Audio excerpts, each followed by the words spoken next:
79-year-old actress stopped by Megyn Kelly today with her longtime friend Robert Redford. Hollywood legend Jane Fonda isn't holding back anymore.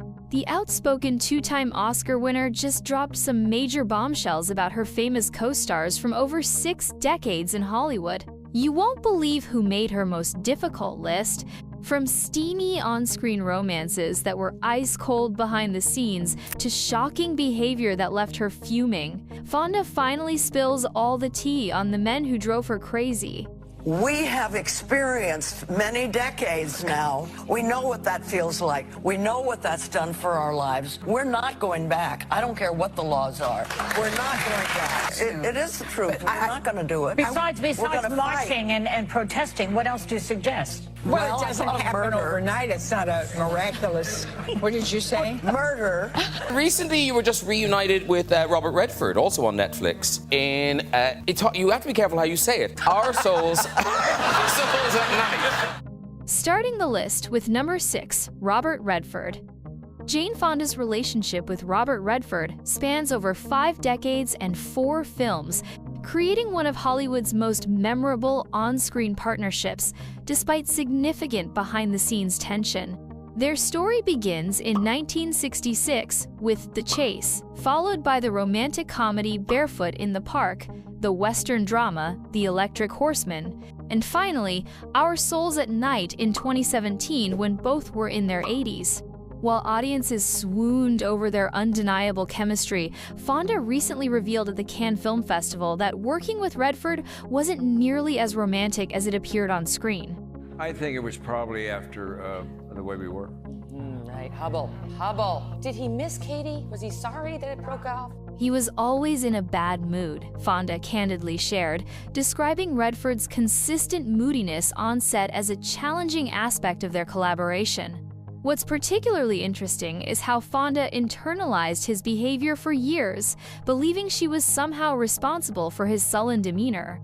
It wasn't until they reunited for Our Souls at Night, when she was nearly 80 years old, that she experienced a personal breakthrough. "I realized his mood was not my responsibility," she explained, describing the relief that came with this realization after decades of self-blame. This moment represented significant personal growth for the actress, who had spent years wondering what she might be doing wrong. Perhaps most surprising in Fonda's revelations was Redford's apparent discomfort with romantic scenes. Despite being cast as love interests in multiple films, Redford did not like to kiss, Fonda disclosed, noting that she never directly addressed this with him. For viewers who swooned over their romantic moments, learning that these scenes were particularly uncomfortable for Redford adds an ironic twist to their legendary screen partnership. Their romantic scenes in films like Barefoot in the Park became iconic despite, not because of Redford's comfort level with physical intimacy on camera. Fonda also made a cryptic comment during her Cannes appearance that Redford has an issue with women. Despite these challenges, Fonda's feelings toward Redford were complex and not entirely negative. In a touching admission, she confessed to having been in love with him during the filming of 3 of their 4 movies together.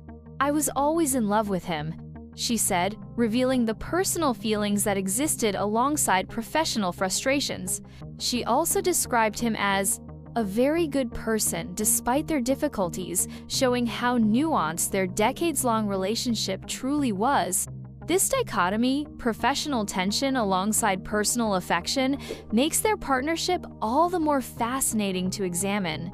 Their final collaboration, Our Souls at Night, seems to have brought some closure to their complicated professional relationship.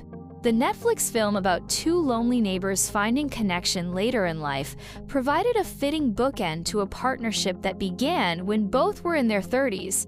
By this point, Fonda had the perspective and confidence to separate herself from Redford's moods, allowing her to enjoy the experience differently than their earlier collaborations. While Fonda's relationship with Redford was marked by unspoken tension and complicated feelings, her experiences with our number 5 on the list, Donald Sutherland, would bring a different kind of intensity. One where political activism would become intertwined with their on-screen partnership. Do you have change for a quarter? Oh, yeah. Yeah!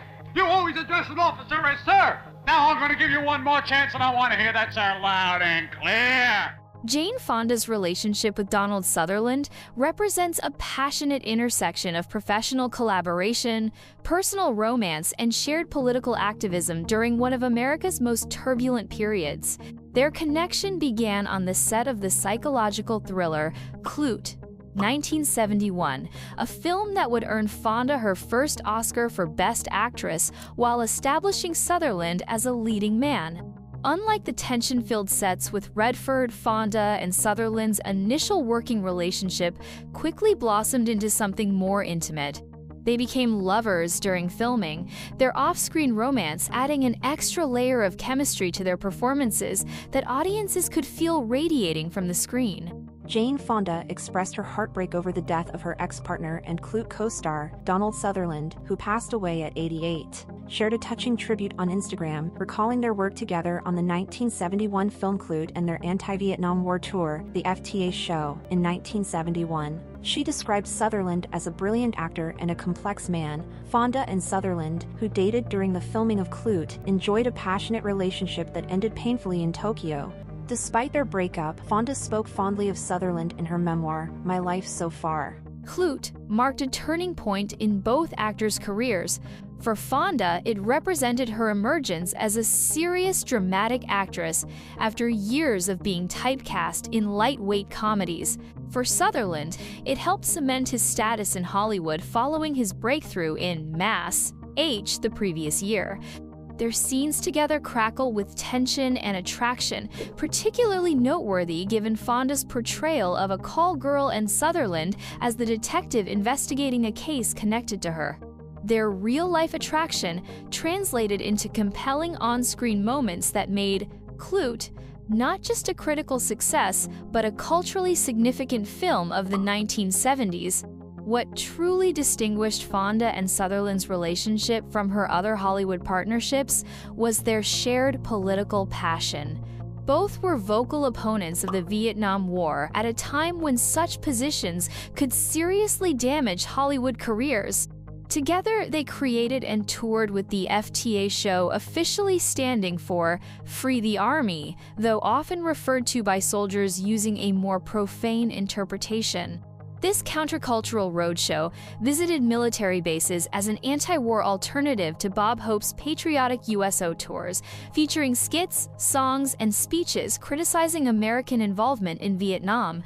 Their willingness to risk professional backlash by taking such public political stands strengthened their bond beyond mere romance. Despite the intensity of their connection, Fonda and Sutherland's romantic relationship was relatively brief, ending not long after Klute was completed. Unlike her lengthy, complicated history with Redford, their romance burned bright but quickly, without the decades of underlying tension that characterized other professional partnerships. After their breakup, both continued their acting careers successfully, Sutherland appearing in classics like Ordinary People and the Hunger Games series, while Fonda balanced acting with her ongoing activism and later, her fitness empire. In interviews over the years, neither has spoken negatively about their time together, suggesting their split was relatively amicable compared to other Hollywood breakups. The respect they maintained for each other professionally is evident in how they've discussed their collaboration on Klute, focusing on the artistic achievements rather than personal drama.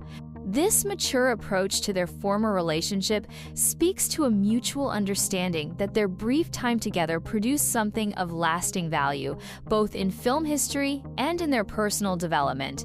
While Fonda's relationship with Sutherland centered around shared political activism during the Vietnam War, her connection with our number 4 on the list, Jon Voight, would eventually demonstrate how dramatically political views can shift over time, creating unexpected divides between former allies. No, it was very sad. What was said? I don't know what happened. I don't know.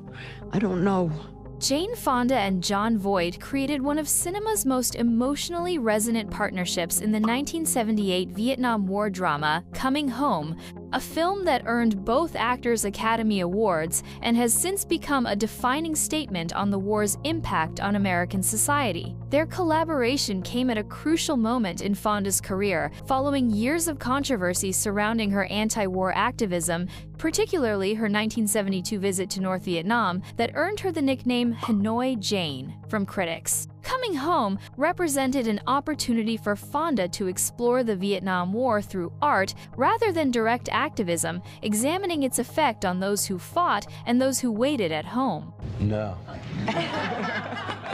It's a much easier question than the last one we gave you. Got this one. In the film, Voight plays Luke Martin, a paralyzed Vietnam veteran who falls in love with Sally Hyde Fonda, a military wife volunteering at a veterans hospital while her husband serves in Vietnam. Their performances capture the emotional complexity of finding love amid trauma, with Voight's portrayal of a wounded veteran learning to embrace life again particularly moving. Behind the scenes, Fonda and Voight shared not only a professional commitment to the project, but also aligned political views. Both were openly against American involvement in Vietnam, giving their work on the film a sense of personal investment beyond typical acting roles. The filming of Coming Home was emotionally intense, but reportedly collaborative and respectful. Fonda, who also served as producer through her company IPC Films, was deeply involved in shaping the project from its conception. She had spent years visiting veterans' hospitals and speaking with returned soldiers, bringing that research and passion to the production. Voight similarly immersed himself in preparation, spending time with paralyzed veterans to understand their physical and emotional challenges. This shared dedication created a supportive working environment despite the difficult subject matter. Their Oscar wins, Fonda for Best Actress and Voight for Best Actor, cemented Coming Home as a significant achievement for both performers. The film's success also helped rehabilitate Fonda's public image somewhat, as it demonstrated her genuine concern for veterans even as she opposed the war itself. The nuance of this position came through clearly in the film, which was neither simply anti-war propaganda nor a glorification of military service, but rather a human story about war's lasting impact. What makes their story particularly poignant is that the film they created together still stands as a powerful humanistic examination of war's toll, a message that transcends political divisions. Coming Home remains relevant and moving regardless of the political paths its stars later took. While Fonda's connection with Voight evolved from alignment to division through political transformation, her work with our number 3 on the list, James Caan, would present an entirely different dynamic, one where creative differences created immediate tension from the start.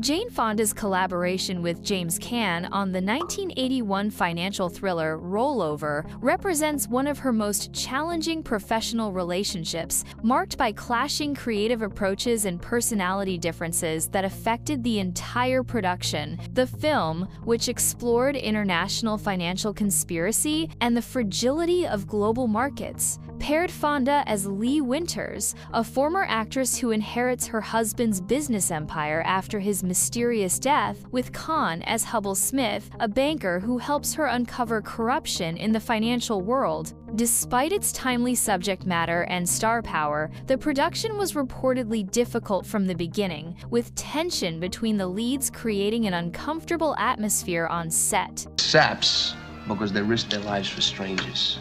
Oh, that's pop talking. You're goddamn right, that's pop talking. Risk their lives for their country.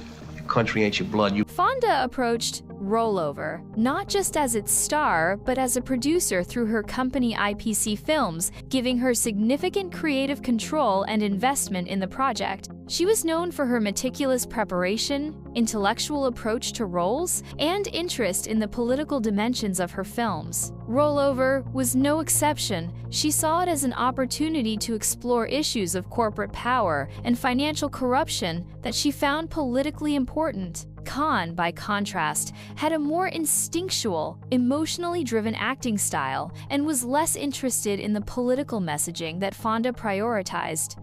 These fundamentally different approaches to their craft reportedly led to disagreements about scenes, character motivations, and the overall tone of the film. The difficulties weren't limited to creative differences. Reports suggest that Fonda and Khan simply didn't connect personally, lacking the chemistry that can make challenging shoots more bearable. While professional actors don't need to be friends to work effectively together, a basic rapport often helps smooth over inevitable tensions on set. According to production insiders, this basic comfort level was missing between Fonda and Khan, making their scenes together particularly difficult to shoot. Director Alan J. Pakula reportedly had to mediate between them at times to keep the production moving forward. When Rollover was released in December 1981, it failed to connect with audiences or critics despite its ambitious scope and relevant subject matter. The film underperformed at the box office and received mixed reviews,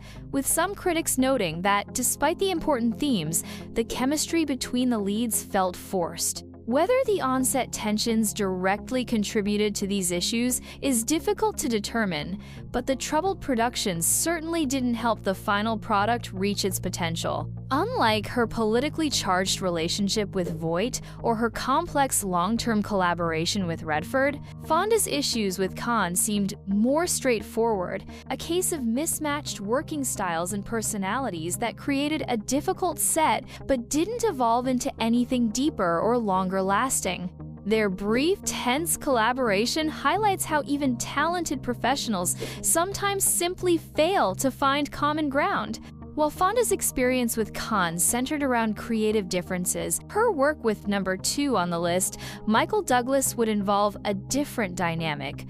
One where shared passion for a project's message created both common purpose, Activists and humanitarian Michael Douglas is being honored, and its own unique tensions. Jane Fonda's collaboration with Michael Douglas on The China Syndrome in 1979 represents one of Hollywood's most impactful partnerships. A case where behind-the-scenes tensions ultimately produced a film that not only succeeded as entertainment, but also significantly influenced public opinion and policy.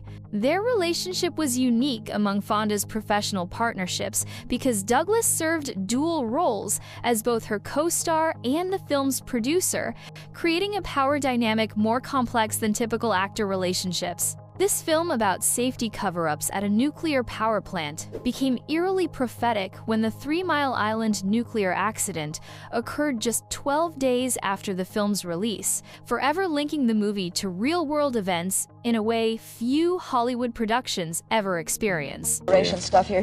Have you seen his son on television? I have. It's brothers and sisters. I haven't seen it. Adorable. But I've heard that it's good. From the beginning, both Fonda and Douglas shared a passionate commitment to the film's anti-nuclear message. Fonda, already established as an activist actress who chose projects with social significance, saw the film as an opportunity to raise awareness about nuclear-powered dangers. Douglas, developing his producing skills alongside his acting career, had spent years fighting to get the controversial project made, despite industry resistance. This shared vision created a strong foundation for their collaboration, but also raised the stakes enormously. Both felt personally responsible for getting the message right, sometimes leading to intense debates about how best to present complex issues while still creating compelling entertainment. Their characters in the film, Fonda as television reporter Kimberly Wells and Douglas as her cameraman Richard Adams, have a complex working relationship that in some ways mirrored their real-life dynamic. In the film, they respect each other professionally, but sometimes disagree about methods and priorities, particularly regarding how aggressively to pursue the nuclear safety story. This on-screen tension benefited from the real-world creative discussions happening behind the scenes, lending authenticity to their performances.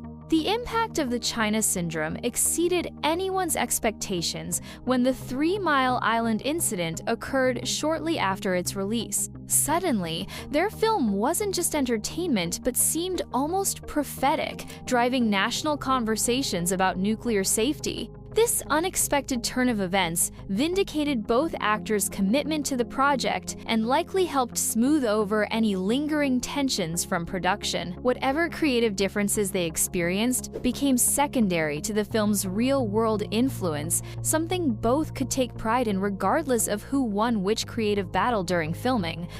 Their collaboration demonstrates how creative tensions, when channeled productively, can enhance rather than detract from a project's quality and impact. While not always smooth sailing, their work together produced a film that changed public perception about nuclear power and stands as one of the most influential political thrillers of its era. This partnership, defined by shared purpose despite occasional disagreements, contrasts with Fonda's experience with #1 on our list, Lee Marvin, where generational and stylistic differences created an entirely different kind of professional relationship.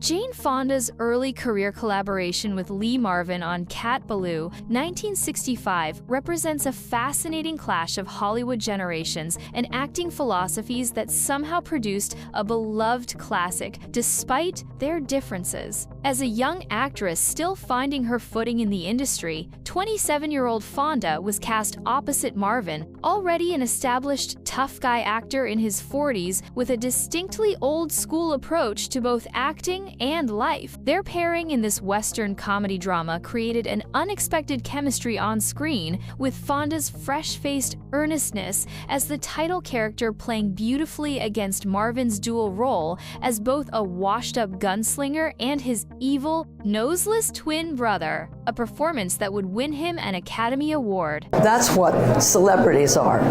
What they do, those signal towers at the top of mountains, is they pick up the signals down in the valley, the signals that aren't strong enough to come up and over the mountain and reach a wider audience. They're called repeaters. That's what celebrities are.